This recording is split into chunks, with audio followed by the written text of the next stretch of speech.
사도신경. 나는 전능하신 아버지 하나님 천지 창조주를 믿습니다.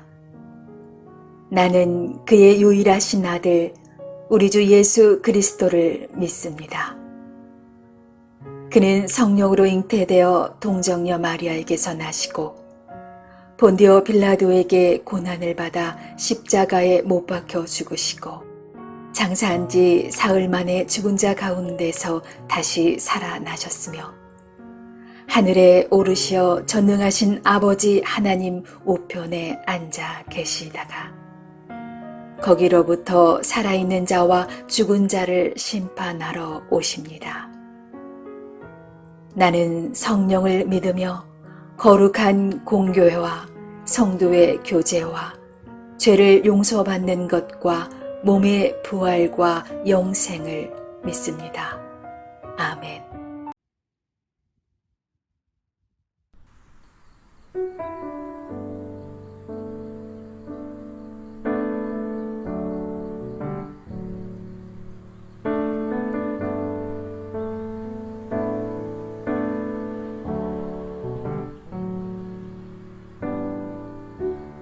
은혜 아니면 살아갈 수가 없네. 호흡마저도 다 주의 것이니 세상 평안과 위로 내게 없어도 예수, 오직 예수뿐이네. 은혜 아니면 살아갈 수가 없네. 호흡마저도 다 주의 것이니 세상 평안과 위로 내게 없어도 예수, 오직 예수뿐이네.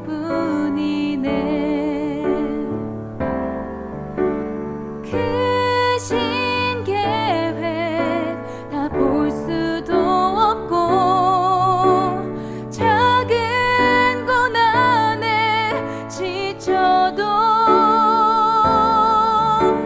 주께 묶인 나의 모든 삶 버티고 견디게 하시네. 은혜 아니면 살아갈 수가 없네.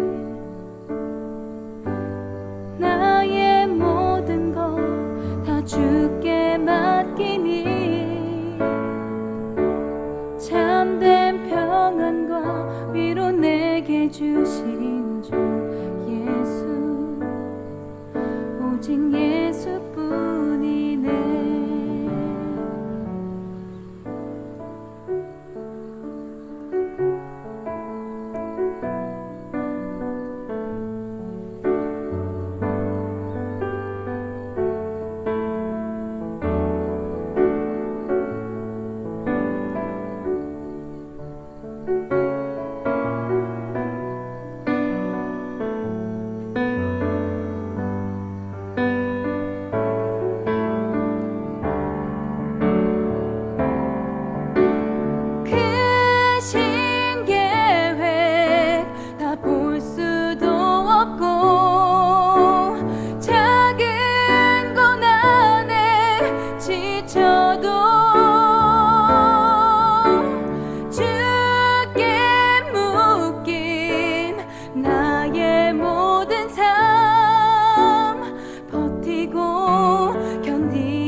평안과 위로 내게 주신 주 예수 오직 예수뿐이네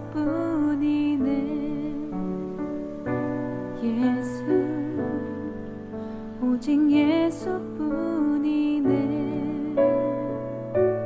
예수 오직 예수뿐이네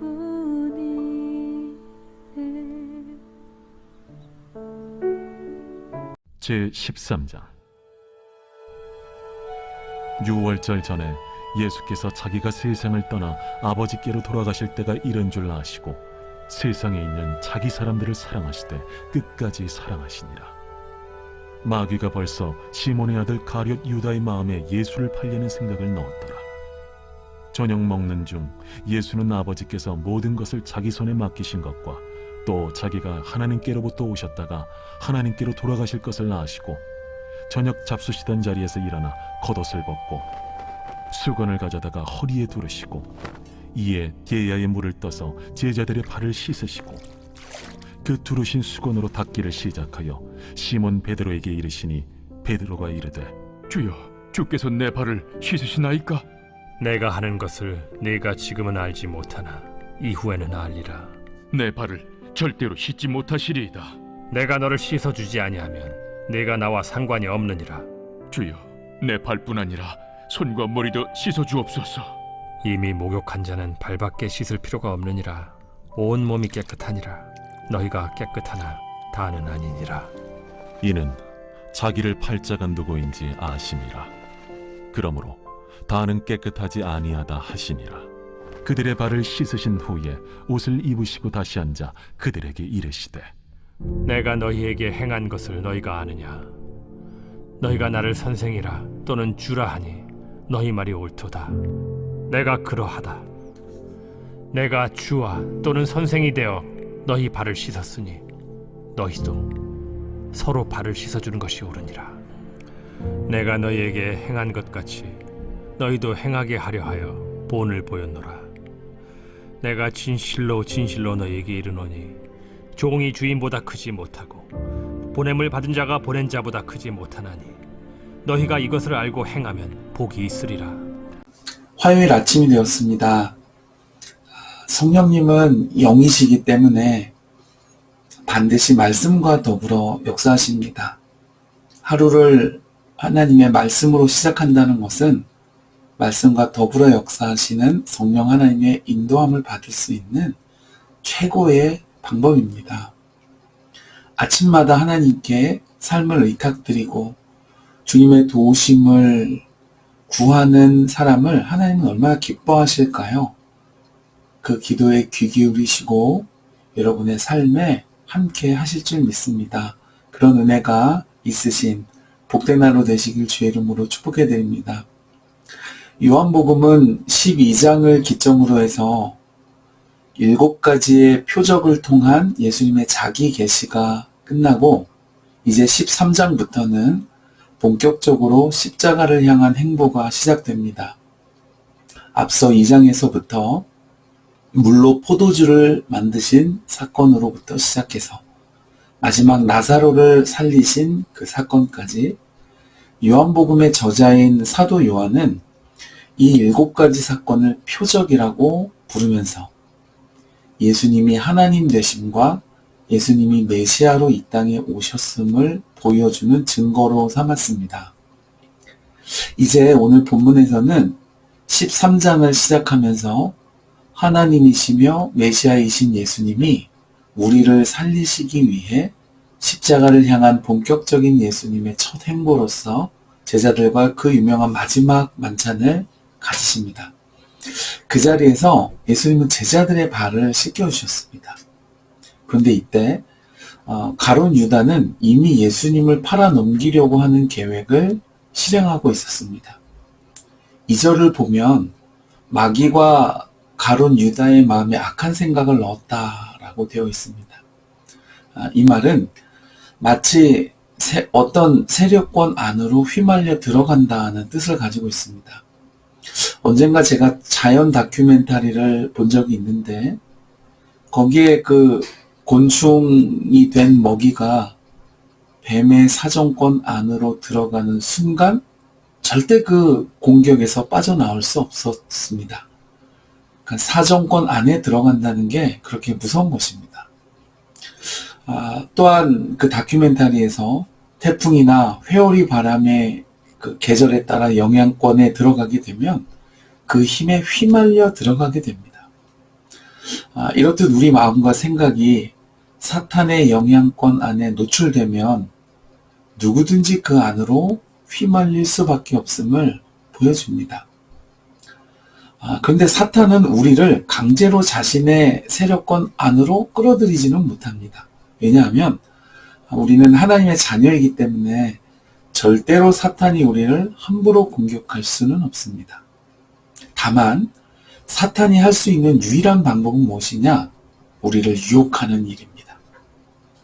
우리를 거짓말로 유혹하고 또는 탐욕이나 음욕이나 죄에 노출되는 여러 함정으로 우리를 꿰어서 우리 스스로 그 세력권 안으로 끌려 들어가도록 끊임없이 우리를 유혹하는 것이 사탄의 유일한 무기입니다.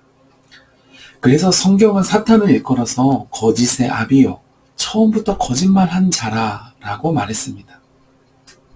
에덴 동산에서 사탄이 하와를 유혹할 때 은밀히 다가와서 거짓말로 꿰어서 스스로 선악과를 따먹도록 유혹했습니다.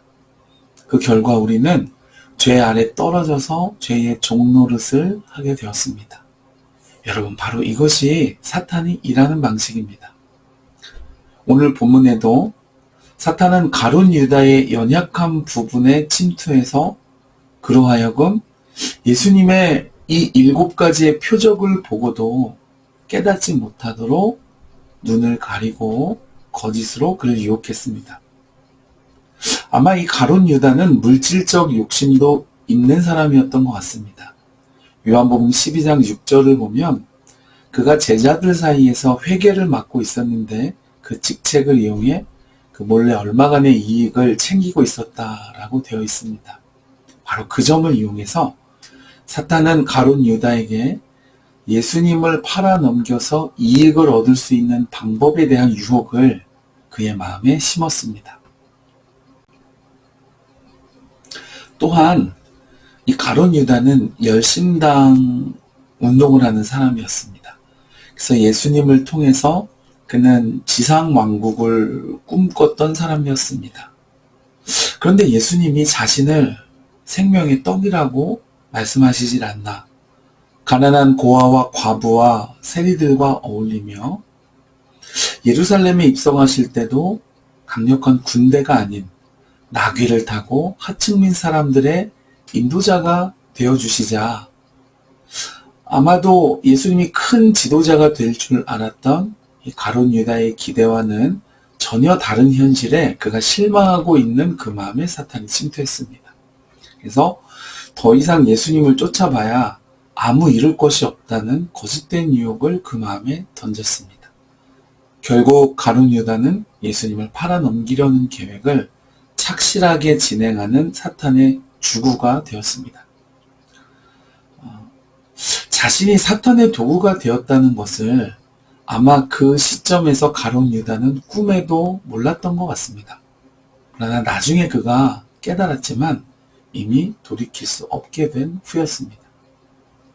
여러분, 사탄이 가룟 유다의 마음에 예수님을 팔 생각을 넣었다는 말이 여러 가지로 해석될 수 있겠지만 여기에 이 넣었다는 그 단어의 뜻 중에는 씨앗을 심는다는 의미가 있습니다.